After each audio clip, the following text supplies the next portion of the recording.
Beyond the ഹെഡ്ലൈൻസിലേക്ക് വീണ്ടും സ്വാഗതം. തെരുവ് നായ്ക്കളെ എന്ത് ചെയ്യണം എന്ന് കേരളം ചർച്ച ചെയ്യാൻ തുടങ്ങിയിട്ട് നാളേറെയായി. പക്ഷേ ഒന്നും ചെയ്തതിന് തെളിവുകളൊന്നുമില്ല. നായ്ക്കൾ ശൗര്യം മനുഷ്യരോട് തീർക്കുമ്പോൾ ചില്ലറ ബഹളങ്ങൾ ഉണ്ടാകുന്നത് കാണാതെയല്ല ഇത് പറയുന്നത്. പക്ഷേ തെരുവിലെ നായ്ക്കളുടെ എണ്ണം കൂടുക തന്നെയാണ്. തെരുവുകൾ നായ്ക്കളുടേത് മാത്രമായി മാറുന്നതും രാത്രികാലങ്ങളിൽ അവർ തെരുവുകളുടെ നിയന്ത്രണം ഏറ്റെടുക്കുന്നതും ഒരു നാട്ടിൽ അനുവദിക്കാൻ കഴിയുന്ന കാര്യമല്ല. മനുഷ്യജീവൻ്റെ സുരക്ഷിതത്വം നായകളുടെ സൗമനസ്യത്തിന് വിട്ടുകൊടുക്കാൻ കഴിയില്ല എന്നതിൽ ആർക്കും തർക്കമുണ്ടാകാൻ ഇടയില്ല. പക്ഷേ പരിഹാരം സംബന്ധിച്ച് തർക്കങ്ങൾ തുടരുക തന്നെയാണ്.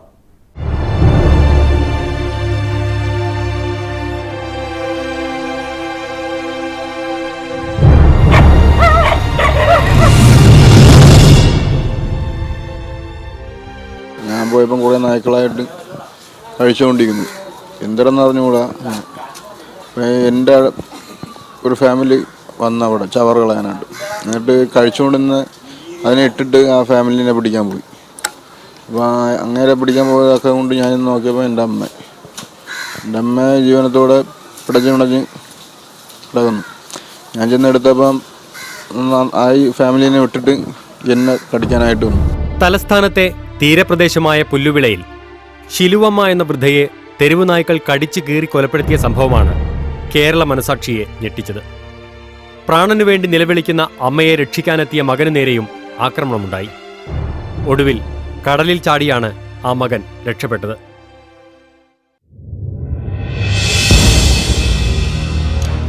ഓടിക്കൊണ്ടിരിക്കുന്ന ഓട്ടോയുടെ മുന്നിലേക്ക് നായ്ക്കൾ ചാടി വീണതിനെ തുടർന്ന് ഓട്ടോ മറിഞ്ഞ് ഡ്രൈവറുടെ വൃക്കകൾ തകരാറിലായ സംഭവമുണ്ടായത് കൊച്ചിയിലാണ്. തെരുവു നായ്ക്കളെ ഭയന്ന് പുറത്തിറങ്ങാൻ പറ്റാത്ത അവസ്ഥയാണ് ഇവിടെയെന്ന് നാട്ടുകാർ പറയുന്നു. ഇപ്പോൾ കുറച്ച് നാളുകൊണ്ട്, ഏകദേശം ഒരു 4-5 വർഷം കൊണ്ട് പട്ടികളുടെ ശല്യം കൂടി വരികയാണ്. ഒരുപാട് പേര് ഇപ്പോഴും പട്ടികളുടെ കടിയേറ്റ് ആശുപത്രികളിൽ ഇപ്പോഴും കിടപ്പുണ്ട്. ഞാൻ അടിമലത്തുറയിൽ നിന്ന് ഒരു മശാനം അടക്കം കഴിഞ്ഞിട്ട് വരുമ്പോൾ പെട്ടാപ്പോലും ആ കൊച്ചുപള്ളിയുടെ അടുത്ത് നിന്ന് 3 നായ്കൾ ചാടിപ്പിടിച്ചെന്നെ ആ സമയത്ത്. അതേപോലെ ഉള്ള ഒരുപാട് സംഭവങ്ങൾ ഇവിടെ നടന്നു വരികയാണ്. കളിക്കാൻ പോയാലും നിറയെ പട്ടികളുണ്ട്. 6 മണിക്കാണ് പട്ടികൾ കൂട്ടത്തോടെ പറഞ്ഞത്. ഒരാൾ അന്ന് ഈ അമ്മച്ച കടിച്ചതോടെ അന്ന് ഞങ്ങളിപ്പം പോവാറൊന്നുമില്ല. സ്കൂൾ വിട്ട് വൈകുന്ന വഴിക്ക് ഞങ്ങൾ കടപ്പുറത്ത് കളിക്കാൻ പോകും. അപ്പോൾ പട്ടികൾ ഞങ്ങളെ വിടട്ടും. രാത്രി 7 മണിയോടെ ഒന്ന് പുറത്ത് പോകണമെങ്കിൽ ഈ തടികളും കമ്പുകളുമായിട്ടാണ് പുറത്ത് പോകുന്നത്. വണ്ടി ഓടിച്ചു പോകുമ്പോൾ പട്ടി വട്ടം ചാടി, അതുപോലെ ഞങ്ങൾ മിക്കവരും വീഴാറുമുണ്ട്. ഭയങ്കര ബുദ്ധിമുട്ടായിരിക്കും പിന്നെ തെരുവ് നായ്ക്കളുള്ളതുകൊണ്ട്. നമ്മൾ ഈ പട്ടീനെ പ്രതീക്ഷിച്ചിട്ടല്ല വരുന്നത്. ചിലപ്പോൾ നമ്മൾ കാണാതെ ഇടയ്ക്കെന്നൊക്കെ ആയിരിക്കും ഓടി വരുന്നത്. പൊതുജനങ്ങൾക്ക് ശരിക്കും ശല്യമാണ്. എങ്ങനെയെങ്കിലും അതിനെ നശിപ്പിക്കാമെങ്കിൽ അതാണ് ഞങ്ങളുടെ എല്ലാവരുടെയും ആഗ്രഹം. 2 പ്രാവശ്യം ഇതുപോലെ തന്നെ പട്ടി വട്ടം ചാടി വീഴാനൊക്കെ പോയി. പട്ടി ശല്യം ഭയങ്കര ഇതാണ്. രാത്രിയല്ല പകലും ഇന്ന സമയമൊന്നുമില്ല, എപ്പോഴും പട്ടികളുടെ ശല്യം കൂടി വരികയാണ്. തെരുവു നായ്ക്കൾ ജനജീവിതത്തിന് ഭീഷണിയായിട്ട് നാളുകളേറെയായി. കേരളത്തിൽ 2.5 ലക്ഷം തെരുവു നായ്ക്കളുണ്ട് എന്നാണ് കണക്ക്. കടിയേറ്റവരുടെ എണ്ണം 30,000-ത്തിലധികമാണ്. തിരുവനന്തപുരം ജില്ലയിൽ മാത്രം 5,948 പേർക്ക് കടിയേറ്റു. എറണാകുളം, കൊല്ലം, പാലക്കാട് തുടങ്ങിയ ജില്ലകളിൽ കടിയേറ്റവരുടെ എണ്ണം 4,000-ത്തിനടുത്താണ്. ഇവയെ നിയന്ത്രിക്കാൻ കൊന്നൊടുക്കുക എന്ന അപ്രായോഗികവും ക്രൂരവുമായ നിർദ്ദേശങ്ങളാണ് പലരും ഉന്നയിക്കുന്നത്.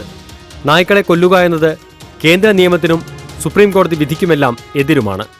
അപകടകാരികളായിട്ടുള്ള മൃഗങ്ങളെ കൊല്ലാനുള്ള നിയമം നിലനിൽക്കുന്നുണ്ട്. ആ നിയമം ഉപയോഗിച്ചിട്ട് അപകടകാരികളായിട്ടുള്ള തെരുവ് നായ്ക്കളെ കുത്തിവെച്ച് കൊല്ലാവുന്നതാണ്, വിഷം കുത്തിവെച്ച് കൊല്ലാവുന്നതാണ്. അതുപോലെ തന്നെ ആ വീട്ടമ്മയുടെ കടിച്ചു കൊന്ന, വീട്ടമ്മയുടെ മാംസം ഭക്ഷിച്ച, വീട്ടമ്മയുടെ രക്തം കുടിച്ച അവിടെ കുറേ പട്ടികളെങ്കിലും നരഭോജികളാണ്. അവർ ഷൂട്ട് അറ്റ് സൈറ്റ്, വെടിവെച്ച് കൊല്ലുകയാണ് വേണ്ടത്. അല്ലാതെ നമ്മൾ ഈ വകുപ്പ് പറഞ്ഞിരുന്നിട്ട് കാര്യമൊന്നുമില്ല. അതായത് മേനകാന്തിന്റെ വാദങ്ങളൊന്നും ചിറ്റലപ്പള്ളി പറഞ്ഞത് വളരെ കറക്റ്റാ. ശരിക്കും പറഞ്ഞു കഴിഞ്ഞാൽ പട്ടികളെ കൊല്ലണം. കാരണം മനുഷ്യന് നടക്കണ്ടേ. അപകടകാരിയായ തെരുവുനായ എന്ന് പറയുമ്പോൾ ഒരു മൃഗം ഏത് സമയത്തും അക്രമാസക്തമാകും.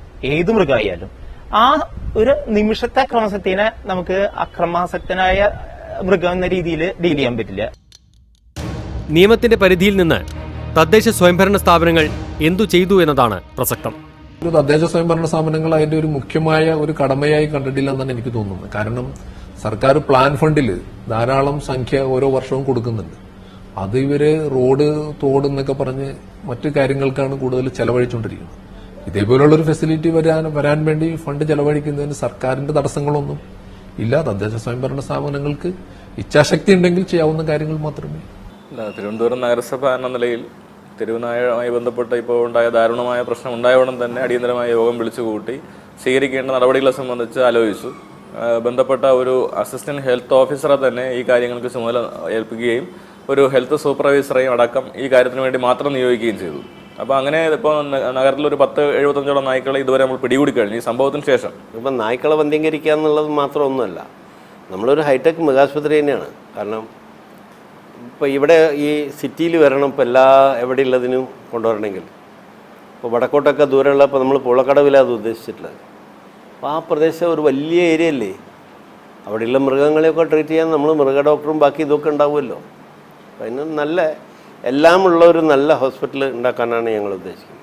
തെരുവ് നായ്ക്കളെ വന്ധ്യംകരിക്കുന്നതിൽ സർക്കാർ സംവിധാനങ്ങൾ പരാജയപ്പെട്ടു. പക്ഷേ നായ്ക്കളെ മുഴുവൻ കൊന്നൊടുക്കുക എന്നത് അപ്രായോഗികവും അധാർമികവുമാണ്. എല്ലാ തെരുവ് പട്ടികളെയും പിടിച്ച് വന്ധ്യംകരിക്കുക എന്നുള്ളത് തീരെ പ്രായോഗികമല്ല. അതുതന്നെയാണ് തെളിഞ്ഞതും കഴിഞ്ഞ 15 വർഷമായിട്ട്. അതുകൊണ്ട് തന്നെ ഇവരുടെ അംഗസംഖ്യ പെരുകി വളർന്ന് വലുതായി വളരെ ഗുരുതര സ്റ്റേജിലെത്തി. ABC റൂള് ഇംപ്ലിമെൻ്റ് ചെയ്ത് വന്ധ്യംകരിച്ചാലും പട്ടികൾ കടിക്കില്ലേ, നായ്ക്കൾ കടിക്കില്ലേ? തെരുവ് നായ്ക്കളുടെ എനിമൽ ബർത്ത് കൺട്രോൾ പ്രൊജക്ടിന്റെ അണ്ടറിൽ അതിന്റെ വാക്സിനേഷനും സ്റ്റെറിലൈസേഷനും ചെയ്യുക. ഇത് ഒരു ദിവസം ചെയ്തുകൊണ്ട് കാര്യമില്ല, എല്ലാ വർഷങ്ങളിലും കണ്ടിന്യൂ ചെയ്യണം. അതുപോലെ തന്നെ ഈ തെരുവ് നായ്ക്കളെ കുട്ടികൾ കിട്ടുന്നുണ്ട്, അവരെ സ്റ്റെറിലൈസ് ചെയ്ത് വാക്സിനേറ്റ് ചെയ്തുകൊണ്ട് നമ്മൾ അഡോപ്ഷൻ കൊടുക്കണം. അതായത് അടുത്ത ഒരു ദൗത്യം എന്ന് പറയുന്നത് ശരിക്ക് തെരുവ് നായ ശല്യം നേരിടണമെങ്കിൽ നാടൻ നായ്ക്കളെ വളർത്താൻ പ്രോത്സാഹനം നൽകണം. ABC ചെയ്ത് കഴിയുമ്പോഴത്തെ ഗുണം എന്ന് ഞാൻ പറയുന്നത് എന്താണെന്ന് വെച്ചാൽ, ഈ പറയുന്ന സ്ഥലത്തേക്ക് പുതിയ നായ്ക്കൾക്ക് വരാൻ സാധിക്കില്ല. ആ നായകളുടെ പോപ്പുലേഷൻ നമ്മളവിടെ അങ്ങ് സ്റ്റേബിൾ ആക്കുകയാണ്. അതിനുശേഷം പയ്യാണ് ഇതിനകത്ത് റിഡക്ഷൻ താഴോട്ട് വരുന്നത്. അപ്പോൾ എന്താണെന്ന് വെച്ചാൽ ഇപ്പോൾ 2 കുട്ടി, ഒരു തെരുവ് നായക്ക് 10 കുട്ടി ഉണ്ടാകുമ്പം ഇപ്പോൾ 2 കുട്ടിയാണ് ജീവിച്ചു വരിക, ലിവബിലിറ്റി എന്ന് പറയും, ജീവിച്ചു വരികയെങ്കിൽ നമ്മൾ കൊന്നൊടുക്കുമ്പോൾ അതിനകത്ത് 6-7 കുട്ടികൾ കോമ്പറ്റീഷൻ കുറയുമ്പം ജീവിച്ചു വരും. ആനിമൽ ബർത്ത് കൺട്രോൾ പദ്ധതിയിൽ കൊച്ചി ബ്രഹ്മപുരത്തെ പ്രത്യേക ക്യാമ്പിൽ 1960 നായ്ക്കളെയാണ് വന്ധ്യീകരിച്ചത്. കേരളത്തിൽ ഇതുവരെ വന്ധ്യീകരിച്ചത് 10,000-ൽ താഴെ മാത്രം നായ്ക്കളെയാണ്. കോഴിക്കോട് ജില്ലയിൽ 1.5 മാസം മുൻപാണ് അവസാനമായി വന്ധ്യീകരണ ക്യാമ്പ് സംഘടിപ്പിച്ചത്. തെരുവുനായ കടിച്ച് പലർക്കും പരിക്കേറ്റിട്ടും കാര്യമായ നടപടികൾ അധികൃതരുടെ ഭാഗത്തുനിന്ന് ഉണ്ടായില്ല. ജില്ലാ ഭരണകൂടം വളർത്തുനായ്ക്കൾക്ക് രജിസ്ട്രേഷനും ലൈസൻസും നിർബന്ധമാക്കിയെങ്കിലും തെരുവുനായ്ക്കളുടെ കാര്യത്തിൽ നടപടികളൊന്നും കൈക്കൊണ്ടില്ല. തെരുവുനായ എന്നൊരു ക്ലാസിഫിക്കേഷൻ ഇവിടെ ഇല്ല. എന്താ വെച്ചാൽ ഡൊമസ്റ്റിക് നായ എന്ന ഓണർഷിപ്പ് സർട്ടിഫിക്കറ്റ് ഉള്ള ലൈസൻസ് ചെയ്ത തദ്ദേശ സ്വയംഭരണ സ്ഥാപനങ്ങൾ ചെയ്ത ഡോഗ്സ് ഉണ്ടെങ്കിൽ മാത്രമേ തെരുവുനായ എന്ന പ്രശ്നം ഉദിക്കുന്നുള്ളൂ. ഇവിടെ അത് നടക്കുന്നില്ല. അപ്പോൾ ഇതിലൊരു ശാശ്വത പരിഹാരം എന്ന നിലയിൽ വരുന്ന മാസം മുതൽ നഗരസഭയുടെ പദ്ധതിയിൽ ഉൾപ്പെടുത്തിക്കൊണ്ട് തന്നെ മുഴുവൻ നായ്ക്കൾക്കും ലൈസൻസ് ഏർപ്പെടുത്താൻ വേണ്ടിയിട്ട് നഗരസഭ തീരുമാനിച്ചിട്ടുണ്ട്. അപ്പോൾ അതിൻ്റെ ഭാഗമായി ഓരോ നായ്ക്കളെ വളർത്തുന്ന വീട്ടുടമസ്ഥനും നായ്ക്കളെ വാക്സിനേറ്റ് ചെയ്ത സർട്ടിഫിക്കറ്റുമായി കോർപ്പറേഷനിൽ വന്ന് നിശ്ചിത ഫീസ് ഒടുക്കി ലൈസൻസ് വാങ്ങേണ്ടതാണ്. അതുപോലെ തന്നെ വാക്സിനേറ്റ് ചെയ്യുന്ന നായ്ക്കൾക്കും ലൈസൻസ് എടുക്കുന്ന നായ്ക്കൾക്കും പ്രത്യേകമായി ഒരു തിരിച്ചറിയൽ അടയാളം കൂടി ടാഗ് രൂപത്തിൽ അതിൻ്റെ കഴുത്തിലോ മറ്റോ ബന്ധിപ്പിക്കുന്ന നിലയിലുള്ള ഒരു സംവിധാനം കൂടി നഗരസഭ ആലോചിക്കുന്നുണ്ട്. തെരുവ് നായ്ക്കൾ പെരുകുന്നതിനുള്ള കാരണങ്ങളാണ് ആദ്യം അന്വേഷിക്കേണ്ടത്. തെരുവുകളിൽ കുമിഞ്ഞുകൂടുന്ന മാംസാവശിഷ്ടങ്ങളും മാലിന്യങ്ങളും നിർമ്മാർജ്ജനം ചെയ്യുന്നതിൽ പരാജയപ്പെട്ടതാണ് നായ്ക്കളുടെ വംശവർദ്ധനയ്ക്ക് പ്രധാന കാരണമായത്. പ്രതിരോധ മരുന്ന് നിർമ്മാതാക്കളുടെ ഗൂഢാലോചനയാണ് നായ്ക്കളുടെ വംശവർദ്ധനവിന് കാരണമെന്ന് വാദിക്കുന്നവരുമുണ്ട്. ഇറച്ചി, അറവ് മാലിന്യം, കോഴി വേസ്റ്റ്, ഫ്ലാറ്റ് മാലിന്യം കൂടികളുണ്ട്. സ്വാഭാവികമായിട്ടും ഇത്തരം ഏരിയകളിൽ കൂടുതൽ തെരുവ് നായ്ക്കൾ വന്നെത്തും ഭക്ഷണം കിട്ടുന്നിടത്ത്. അപ്പൊ നമ്മൾ ഈ വേസ്റ്റ് ഡിസ്പേഴ്സ് ചെയ്താൽ തന്നെ ഇവര് ഡിസ്പേഴ്സ് ആയി പോകും. മാലിന്യമാണോ ഇതിന്റെ കാരണം എന്ന് ചോദിച്ചു കഴിഞ്ഞാൽ അല്ല, മാലിന്യം സംസ്കരിക്കേണ്ടതാണ്. പക്ഷെ മാലിന്യം ഇനി പെട്ടെന്ന് തടഞ്ഞാൽ, മാലിന്യം ഇനി ഇല്ലാതാക്കി കഴിഞ്ഞാൽ നായ്ക്കൾ കടിക്കൽ കൂടും. കാരണം അവർക്ക് ഭക്ഷണം കിട്ടണ്ടേ, അവർ തീർച്ചയായിട്ടും അക്രമാസക്തി കൂടുകയുള്ളൂ വിശന്നിട്ട്. അപ്പോൾ അതല്ല, അത് നമ്മൾ വിഷയത്തിൽ നിന്ന് ശ്രദ്ധ തിരിച്ചു വരുന്ന ഒരു തരത്തിലുള്ള എന്താ പറയുക, ഒരു തരത്തിലുള്ള തൊടിന്യായങ്ങൾ പറയാണ്. മനേകാ ഗാന്ധിയുടെ പ്രസ്താവനകൾ കേൾക്കുമ്പോൾ തന്നെ അത് വളരെ വികലമാണ്. അതിൻ്റെ പുറകിൽ എന്തോ ദുരൂഹതകളുണ്ട്. കാരണം ഇന്ത്യയാണ് ലോകത്തിൽ തന്നെ ഏറ്റവും കൂടുതൽ ഈ ആൻറ്റി റാബീസ് വാക്സിൻ വിറ്റുകൊണ്ടിരിക്കുന്ന രാജ്യം. ഇന്ത്യ ഗവൺമെൻറ് തന്നെ 2800 കോടി രൂപയുടെ മരുന്ന് വാങ്ങിച്ച് വിതരണം ചെയ്യുന്നുണ്ട്. ഇതിൻ്റെയൊക്കെ കമ്മീഷൻ ആർക്കാണ് പോകുന്നത്? ഇപ്പം നമ്മൾ പലരും പറയുന്ന പോലെ ഇതിനെ കൊല്ലുകയോ അല്ലെങ്കിൽ വെടിവെക്കുകയോ അങ്ങനെയൊക്കെ ഏത് രീതിയിലേക്ക് പോയി കഴിഞ്ഞാലും നമുക്ക് മാക്സിമം പിടിക്കാൻ ഒരു വർഷം സാധിക്കുക 45%. അത് പറ്റില്ല എന്ന് പറഞ്ഞു കഴിഞ്ഞാൽ ഞാൻ പറയുന്നത് വെച്ചാൽ അത് ഡോഗിൻ്റെ ഒരു പോപ്പുലേഷൻ ഡെൻസിറ്റിയെക്കുറിച്ച് അല്ലെങ്കിൽ അതിനെക്കുറിച്ചുള്ള അറിവില്ലാത്തതുകൊണ്ടാണ് അങ്ങനെ പറയുന്നത്. 45% എന്ന് വെച്ചാൽ 10,000-ൽ 4,500 ഡോഗിനെ 2016 ജാനുവരി 1 മുതൽ തുടങ്ങി 2016 ഡിസംബർ 31 കഴിയുമ്പം 4,500-ാമത്തെ ഡോഗിനെ നമ്മൾ കൊന്നു കഴിയുകയാണെങ്കിൽ ബാക്കി എത്ര ഡോഗ് അവിടെ ഉണ്ടെന്ന് ചോദിച്ചു കഴിഞ്ഞ് കഴിഞ്ഞാൽ അവിടെ 5,500 ഡോഗ് ആയിരിക്കില്ല. ഈ ഒരു വർഷം കൊണ്ട് ബാക്കിയുള്ള ഡോഗ് അവിടെ പ്രൊപ്പഗേറ്റ് ചെയ്ത് ഓൾമോസ്റ്റ് ഈ നമ്പർ എന്ന് പറയുന്നത് അവിടുത്തെ മാലിന്യത്തിൻ്റെയും അവിടുത്തെ ഡോഗിന് അവിടെ താമസിക്കാനുള്ള സൗകര്യങ്ങൾ, അതാണ് ശരിക്കും ക്യാരിയിങ് കപ്പാസിറ്റി എന്ന് പറയും. അത് ഏകദേശം ഒരു 9,000 അല്ലെങ്കിൽ 9,500-ലേക്ക് ഈ ഡോഗിൻ്റെ നമ്പർ എത്തിച്ചിട്ടുണ്ടായിരിക്കും. അതുകൊണ്ട് നമ്മൾ ഈ കൊല്ല് പോവുകയാണെങ്കിലും കൊല്ലുക എന്ന് പറയുന്ന ഒരു കണ്ടിന്യൂസ് പ്രോസസ്സായിട്ട് നമ്മൾ നടത്തിക്കൊണ്ടേയിരിക്കേണ്ടി വരും. അല്ലാതെ ഒരു കുറച്ച് നായ്ക്കളെ കൊന്നു കളഞ്ഞെന്ന് ഓർത്തുകൊണ്ട് ഒരിക്കലും നായ്ക്കളുടെ പ്രശ്നം തീരാൻ പോകുന്നില്ല. തെരുവുകളിൽ നായകളുടെ എണ്ണം പെരുകുന്നത് തടയാനുള്ള നടപടികളാണ് ആവശ്യം. പ്രാദേശിക ഭരണകൂടങ്ങളും സർക്കാരും ജനങ്ങളും കൈകോർക്കുന്ന ഒരു സംവിധാനമാണ് ഇതിന് വേണ്ടത്.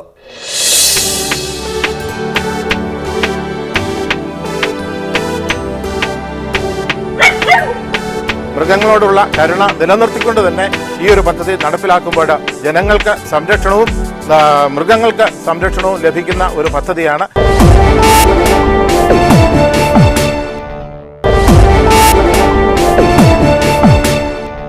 തെരുവുനായ പ്രശ്നത്തിന് എന്താണ് പരിഹാരം എന്ന് ചോദിക്കുന്നവർക്ക് ഇതാ ഒരു മാതൃകാ പരിഹാര വഴിയുടെ കഥ. സംസ്ഥാനം തെരുവുനായ്ക്കളുടെ ആക്രമണ ഭീതിയിൽ കഴിയുമ്പോൾ കോട്ടയം പാലാ നഗരസഭാ പ്രദേശത്തെ ജനങ്ങൾ ആശ്വാസത്തിലാണ്.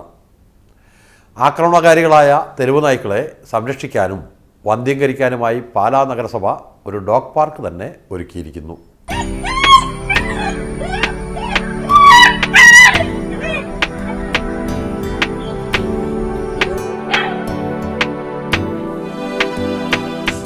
കോട്ടയത്തെ പാലായിലുള്ളവർക്ക് തെരുവ് നായ്ക്കളോടുള്ള സമീപനം വേറെയാണ്. നായ്ക്കൾക്ക് സംരക്ഷണ കേന്ദ്രമുണ്ടാക്കി ഒരു വർഷം മുൻപ് തന്നെ അവർ കേരളത്തിന് മാതൃകയായിട്ടുണ്ട്.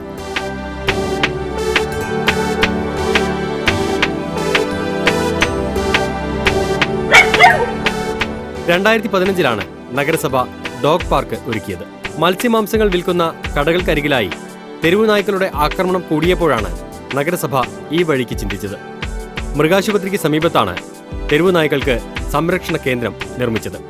തെരുവ് നായ്ക്കള് പട്ടണത്തിലൂടെ ഇറങ്ങി നടന്ന് സ്ത്രീകളെയും കുട്ടികളെയും ഉപദ്രവിക്കുന്ന ഒരു സാഹചര്യം ഉണ്ടായപ്പോൾ തെരുവ് നായ്ക്കളെ കൊല്ലാനുള്ള നിയമം ഇല്ലാത്ത ഒരു സാഹചര്യത്തിൽ തെരുവ് നായ്ക്കളായിട്ടുള്ള അവരെ പിടിച്ച ഒരു കൂട്ടിൽ സംരക്ഷിക്കുക എന്നുള്ള ഒരു ആശയം ഉണ്ടാവുകയും അതിന്റെ അടിസ്ഥാനത്തിൽ മാതൃകാപരമായ ഒരു പ്രവർത്തനമാണ് പാലാ നഗരസഭ കഴിഞ്ഞ കാലങ്ങളിൽ നടപ്പിലാക്കിയത്. നമ്മൾ ആദ്യം നായപിടുത്തക്കാരെ നഗരസഭ വിളിച്ചു വരുത്തി ഏതാണ്ട് 38 പട്ടികളെ പിടിക്കുകയും ഇവിടെ കൊണ്ടുവന്ന് നമ്മുടെ സംരക്ഷണ കേന്ദ്രത്തിൽ താമസിപ്പിക്കുകയും ചെയ്തു. പിന്നെ അതിൽ ആൺപട്ടികളെ നമ്മൾ വന്ധ്യീകരണം നടത്തി, ഇവിടെ മൃഗ ഡോക്ടർമാരുടെ നേതൃത്വത്തിൽ വന്ധ്യീകരണം നടത്തി അവയെല്ലാം വെളിയിൽ പിടിച്ച സ്ഥലങ്ങളിൽ തന്നെ കൊണ്ടുവിടുകയും പിന്നെ ഇപ്പോൾ നിലവിൽ ബാക്കിയുള്ളത് 12 പെൺപട്ടികളാണ്. അതിൻ്റെ പെൺപട്ടികളെ വന്ധ്യീകരണം നടത്താൻ വേണ്ടിയിട്ട് കുറച്ചുകൂടെ ആധുനികമായ സംവിധാനങ്ങൾ വേണ്ട അവസ്ഥയിൽ അവയെ അതിനു വേണ്ടിയിട്ട് സംരക്ഷിച്ചിരിക്കുകയാണ്. 7 ലക്ഷം രൂപ മുടക്കിയാണ് നഗരസഭ ഡോഗ് പാർക്ക് ഒരുക്കിയത്. നായ്ക്കൾക്ക് ഓരോന്നിനും പ്രത്യേകമായി വേലി തിരിച്ചാണ് കൂടിന്റെ നിർമ്മാണം. 60 നായ്ക്കളെ വരെ ഒരേ സമയം സംരക്ഷിക്കാനാവും. വൃത്തിയോടെ പരിപാലിക്കാനും ആവശ്യമായ ഭക്ഷണത്തിനും നഗരസഭയുടെ ഫണ്ട് ഉപയോഗിക്കുന്നു. ഇതിനായി 2 തൊഴിലാളികളെയും നിയമിച്ചിട്ടുണ്ട്. ജൂനിയർ ഹെൽത്ത് ഇൻസ്പെക്ടർമാർക്കാണ് മേൽനോട്ടത്തിന്റെ ചുമതല. പട്ടിക്കൂട് ഡെയിലി നമ്മൾ നഗരസഭയിലെ ആരോഗ്യ വിഭാഗം ജീവനക്കാരെ നിയോഗിച്ച് വൃത്തിയാക്കുകയും അവയ്ക്ക് പെഡിഗ്രി ഗ്രാനുൾസ് എന്ന് പറയുന്ന പട്ടിത്തീറ്റ ഡെയിലി അതിന് നൽകി വരികയാണ് ചെയ്യുന്നത്. വെറ്റിനറി പോളിക്ലിനിക് എന്ന് പറയുന്ന നഗരസഭയുടെ തന്നെ ഉടമസ്ഥതയിലുള്ള ഒരു സ്ഥാപനമാണ്. അതിലെ ഡോക്ടർമാർ ആവശ്യമായ സമയത്ത് ആവശ്യമായ ചികിത്സ, കുത്തിവയ്പ്പ്, ഇങ്ങനെയുള്ള കാര്യങ്ങളെല്ലാം കൊടുത്തുകൊണ്ടാണ് ഇരിക്കുന്നത്. ഗവൺമെന്റ് നിയമം അനുസരിച്ച് 15 രൂപ വരെയുള്ള ഭക്ഷണം ഒരു നായ്ക്കൾക്ക് കൊടുക്കാമെന്ന് പറയുന്നുണ്ട്. നമ്മളിപ്പോൾ ഏകദേശം 14 രൂപയോളമുള്ള ചെലവുകളാണ് ഒരു നായ്ക്ക് വേണ്ടിയിട്ട് വരുന്നത്. അത് കൃത്യമായിട്ട് മുനിസിപ്പൽ ജീവനക്കാർ വന്ന് കൂട് കഴുകി വൃത്തിയാക്കി പട്ടിയെ എല്ലാ ദിവസവും കുളിപ്പിച്ച് വൃത്തിയാക്കിയാണ്. ഡോഗ് പാർക്കിലെ നായ്ക്കളുടെ എണ്ണം വർദ്ധിച്ചാൽ വന്ധ്യംകരണം നടത്തി പുറത്തുവിടുകയും പുതുതായി പിടികൂടുന്നവയെ കൂട്ടിലാക്കുകയും ചെയ്യും. പ്രതിരോധ കുത്തിവയ്പ് ഉൾപ്പെടെയുള്ള ആരോഗ്യ സംരക്ഷണം ഇവിടെ ഉറപ്പാക്കുന്നു. നായ്ക്കളുടെ ആക്രമണങ്ങൾ ഈ പ്രദേശങ്ങളിൽ ഇല്ലെന്ന് നാട്ടുകാരും സാക്ഷ്യപ്പെടുത്തുന്നു. 5-6 പട്ടി ഇഷ്ടം പോലെ ഉണ്ടായിരുന്നു. അതിന് പട്ടിക്കൂടുമൊക്കെ ഉണ്ടാക്കി. ഇപ്പം പട്ടിയുടെ വലിയ ശല്യമൊന്നുമില്ല. വല്ലപ്പോഴും ഓരോ പട്ടിക്ക് നേരത്തെ ഉണ്ടായിരുന്നു, പട്ടി ഇഷ്ടം പോലെ ഉണ്ടായിരുന്നു. അതിനെ പിടിച്ച് പട്ടിക്കൂടുമൊക്കെ ഉണ്ടാക്കി സുരക്ഷിതമായിട്ട് ഇപ്പോൾ പട്ടി കിടക്കുന്നത്. ഇപ്പം വല്ലപ്പോഴും ഒക്കെ ഓരോ പട്ടി ഇതിലേ വരുന്നുണ്ട്, അല്ലാതെ വേറെ ശല്യമില്ല. വണ്ടിക്ക് വട്ടം ചാടുന്ന പരിപാടി ഉണ്ട്, ഇപ്പം അതൊന്നുമില്ല. ബൈക്കുകാർക്കും ഒത്തിരി ഗുണമായി, ഓട്ടോക്കാർക്കും ഗുണം. ഇഷ്ടം പോലെ പട്ടികളായിരുന്നു ഇവിടെ കടിപിടി കൂടി നടന്നുകൊണ്ടിരുന്നത്. ഇപ്പം പട്ടികളെ കാണാറേ ഇല്ല. അല്ലെങ്കിൽ ഇപ്പം ഇത്ര സമയമായിട്ട് നിങ്ങൾ വന്നിട്ട് ഒരു പട്ടി പോലും ഇവിടെ ഇല്ല. ഒരു നല്ല സംരംഭം അത് നടപ്പിലാക്കിയതുകൊണ്ട് പാലായിൽ ഈ അലഞ്ഞു തിരിഞ്ഞ് നടക്കുന്ന ഡോഗുകൾ ഒത്തിരി ഇങ്ങനെ സംരക്ഷിക്കപ്പെടുന്നുണ്ട്. നമ്മൾ ഒരു മനുഷ്യനായാലും മൃഗമായാലും അതിൻ്റെ ശരീരത്ത് ജീവനാണ്. അതിൽ ആക്രമണകാരികളായിട്ടുള്ള ഡോഗുകളെ അതിനെ നല്ല രീതി, ഇപ്പം ആക്രമണകാരികളായ മനുഷ്യരെ നമ്മൾ നല്ല രീതിയിലേക്ക് കൊണ്ടുവരുന്നില്ല എന്ന് പറഞ്ഞ പോലെ അതുങ്ങളെയും നമ്മളതൊരു ഈ മറ്റുള്ള പഞ്ചായത്തുകളിലും മുനിസിപ്പാലിറ്റികളിലുമൊക്കെ ഈ സംരംഭം നടത്തുകയാണെങ്കിൽ നല്ലൊരു അനുഭവമായിട്ടാണ് എനിക്ക് തോന്നുന്നത്. ഓരോ പട്ടണത്തിലും 10, 25, 30 അല്ലെങ്കിൽ ഓരോ ഗ്രാമപഞ്ചായത്തിൽ ഒരു 30 പട്ടിയെ സംരക്ഷിക്കാനുള്ള സംവിധാനം ഉണ്ടാക്കിയാൽ കേരളത്തിൽ മുഴുവനായും ഇത് നടപ്പിലാക്കുവാനായിട്ട് കഴിയും. നിയമത്തിന്റെ പരിധിക്കുള്ളിൽ നിന്നുകൊണ്ട് തന്നെ നായ്ക്കളോടുള്ള കരുണ ഉപേക്ഷിക്കാത്ത രീതിയിൽ മൃഗങ്ങളോടുള്ള കരുണ നിലനിർത്തിക്കൊണ്ട് തന്നെ ഈ ഒരു പദ്ധതി നടപ്പിലാക്കുമ്പോൾ ജനങ്ങൾക്ക് സംരക്ഷണവും മൃഗങ്ങൾക്ക് സംരക്ഷണവും ലഭിക്കുന്ന ഒരു പദ്ധതിയാണ്. ഡോഗ് പാർക്കിന് മുന്നിൽ ഒരു പൂന്തോട്ടവും നിർമ്മിച്ചിട്ടുണ്ട്. ഇതോടെ തെരുവു നായ്ക്കളോടുള്ള നാട്ടുകാരുടെ സമീപനത്തിൽ മാറ്റമുണ്ടായി. നായ്ക്കളെ കാണാൻ കാഴ്ചക്കാർ എത്തിത്തുടങ്ങി. തദ്ദേശ ഭരണ സ്ഥാപനങ്ങൾ മുൻകൈയെടുത്ത് തെരുവു നായ്ക്കളുടെ സംരക്ഷണത്തിന് പദ്ധതി തയ്യാറാക്കിയാൽ നായ്ക്കളുടെ ആക്രമണങ്ങൾക്ക് കുറവുണ്ടാകുമെന്നാണ് പാലാ നഗരസഭ തെളിയിക്കുന്നത്.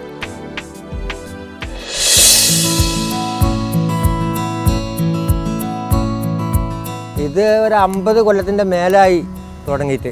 നമ്മൾ ഉപ്പായിട്ട് ഈ കൃഷി വേറെ കായലിൽ തുടങ്ങിയതാണ്.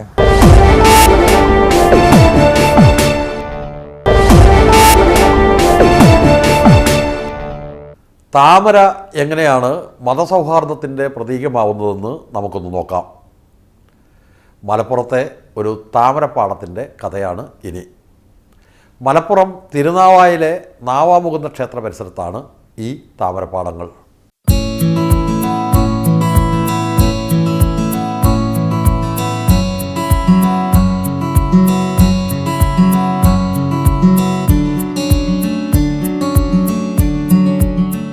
ഈ താമരപ്പാടങ്ങൾക്ക് അരനൂറ്റാണ്ടിന്റെ ചരിത്രമുണ്ട് പറയാൻ. തിരുനാവായ നാവാമുകുന്ദ ക്ഷേത്രത്തിലെ പൂജാ ആവശ്യങ്ങൾക്ക് താമരപ്പൂക്കൾ ലഭ്യമാകാതിരുന്നപ്പോഴാണ് ക്ഷേത്ര ഭാരവാഹികൾ ആ പ്രദേശത്തു തന്നെ താമര കൃഷി ചെയ്യുന്നതിനെപ്പറ്റി ആലോചിച്ചത്. ഇതിനായി ഇവർ തിരുനാവായിലെ ചില മുസ്ലിം കുടുംബങ്ങളെ സമീപിച്ചു. ഇത് ഒരു 50 കൊല്ലത്തിൻ്റെ മേലായി തുടങ്ങിയിട്ട്. നമ്മൾ ഉപ്പായിട്ട് ഈ കൃഷി വേറെ കായലിൽ തുടങ്ങിയതാണ്. അവിടുന്ന് ഇവിടേക്ക് കൊടുന്നതാണ് വള്ളി. ഇവിടെ കൊടുന്ന് വെച്ച് പിടിപ്പിച്ചതാണ്. ട്രാക്ടറിന് പൂട്ടിയിട്ട് നട്ടുപിടിപ്പിക്കുകയാണ്. ഈ തിരുനാവായ നവാമുകുന്ദ ക്ഷേത്രം 8 വിഗ്രഹങ്ങൾ ഭൂമിക്കടിയിലേക്ക് താഴ്ന്നു പോയി. 9ാമതുള്ളതാണ് ഇപ്പോഴുള്ള പ്രതിഷ്ഠ. അപ്പോൾ 9ാമത് ശങ്കരാചാര്യരും കൂടി വന്ന് എന്താണിത് താഴ്ന്നു പോകാനുള്ള കാര്യങ്ങളൊക്കെ നോക്കിയപ്പോഴാണ് എല്ലാ ദിവസവും താമരപ്പൂവും നെയ്വിളക്കും പാൽപ്പായസവും ഇവിടെ വേണം എന്നുള്ള കുറേ നിഷ്കർഷകളിൽ ഒന്നായിട്ട് വരുന്നത്. അപ്പോൾ താമരയ്ക്ക് ഇവിടെ വലിയ പ്രാധാന്യം. ഒരുപക്ഷെ അതുകൊണ്ട് തന്നെ ആയിരിക്കാം ഇവിടെ അടുത്ത എടക്കുളത്ത് താമരക്കായൽ. നവാമുകുന്ദന് എല്ലാ ദിവസവും താമര വേണം എന്നുള്ളത് കൊണ്ടായിരിക്കാം താമരക്കായൽ തന്നെ ഉണ്ടായില്ല. നേരത്തെ നെൽപ്പാടമായിരുന്നു ഈ പ്രദേശം.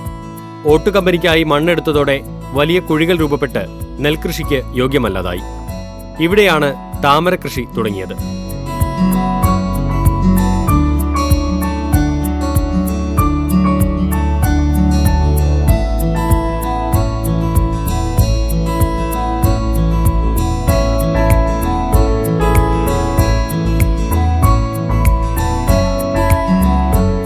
അന്ന് തുടങ്ങിയ കൃഷി ഇപ്പോൾ ഈ പ്രദേശത്തെ നിരവധി പേർ ഏറ്റെടുത്തു. മറ്റ് ക്ഷേത്രങ്ങളിൽ നിന്നും ആവശ്യക്കാർ വന്നു തുടങ്ങി. ഏക്കർ കണക്കിന് പ്രദേശത്തേക്ക് താമര കൃഷി വ്യാപിപ്പിച്ചു. താമരവള്ളികൾക്ക് നല്ല പരിചരണം വേണം. എങ്കിൽ മാത്രമേ മികച്ച വിളവ് ലഭിക്കൂ. നമ്മൾ ഇത് ബന്ധപ്പെട്ട് ഇതിൽ നല്ല ഡെയിലി വന്ന് പണിയെടുക്കണം. ഡെയിലി ഈ പൊന്തിയ ഇല കട്ട് ചെയ്യണം. ആഫ്രിക്കൻ പായൽ അത് കോരി ഒഴിവാക്കണം. ഒരു കച്ചറ ഒഴിവാക്കണം. താമര ഇലകൾ കട്ടി കൂടി തോനെ ഇലകൾ ഉണ്ടാവും. അപ്പോൾ കട്ടിയുള്ള കാരണം കൊണ്ട് വെള്ളം കുറയുമ്പോൾ തോണി കുത്തിയാൽ മുന്നോട്ട് പോകില്ല. അപ്പോൾ ടൈറ്റ് ആയിക്കാരോ. അപ്പോൾ അല്ലാത്ത ടൈമിൽ നമുക്ക് എന്ത് ചെയ്യാം, ഒരു 500-ന് 1000-നൊക്കെ ഒരു 2-3 മണിക്കൂറാണ് പൊട്ടിക്കുക. വെള്ളം കുറയുകയാണെന്നെങ്കിൽ ഒരു 200-ന് 250 പൊട്ടിക്കാൻ കഴിയുള്ളൂ.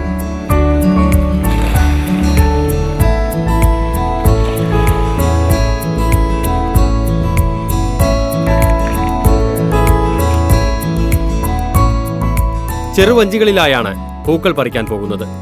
പുലരും മുൻപേ ജോലി തുടങ്ങണം. എത്രയും വേഗം പൂക്കൾ ആവശ്യക്കാരിലേക്ക് എത്തിക്കണം. ബസ്സിലും തീവണ്ടിയിലുമൊക്കെയായി പൂക്കൾ ലക്ഷ്യസ്ഥാനത്തെത്തിക്കും. പറിക്കാൻ ഞങ്ങൾ തോണിട്ട് പോകും. 2 പേരുണ്ടാവും പറിക്കാൻ, അല്ലെങ്കിൽ 3 പേരുണ്ടാവും. ഈ സ്ഥലമൊക്കെ ആരാൻ്റെ സ്ഥലങ്ങളാണ്, പാട്ടത്തിന് വാങ്ങുന്നതാണ്. നാനാഭാഗത്തുള്ള അമ്പലങ്ങളിലേക്കാണ് പോണത്. താമര കൃഷി ഹിന്ദുക്കളും മുസ്ലിങ്ങളും എല്ലാം നന്നായി ചെയ്യുന്നുണ്ട്. അവർ കൃത്യമായിട്ട് താമരപ്പൂവ് ഇവിടുത്തെ മാല കിട്ടുന്ന ആൾക്ക് ഇവിടേക്ക് ആവശ്യമായ താമരപ്പൂവ് കൊടുക്കുന്നുണ്ട്.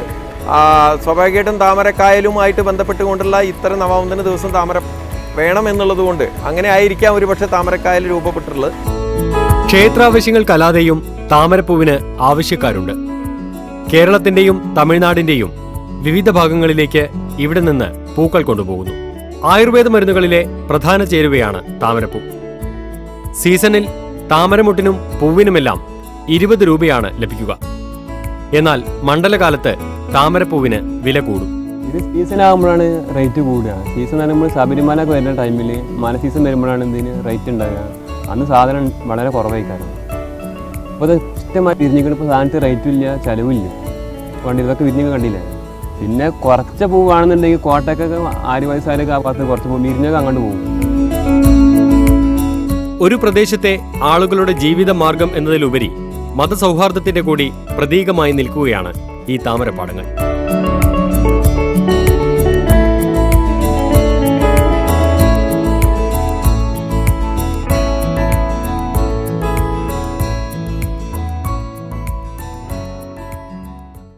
ഈ ലക്കം ബിയോണ്ട് ദ ഹെഡ്ലൈൻസ് ഇവിടെ അവസാനിക്കുന്നു. വീണ്ടും അടുത്തയാഴ്ച ഇതേ ദിവസം ഇതേ സമയം മീഡിയ 1-ൽ. നന്ദി, നമസ്കാരം.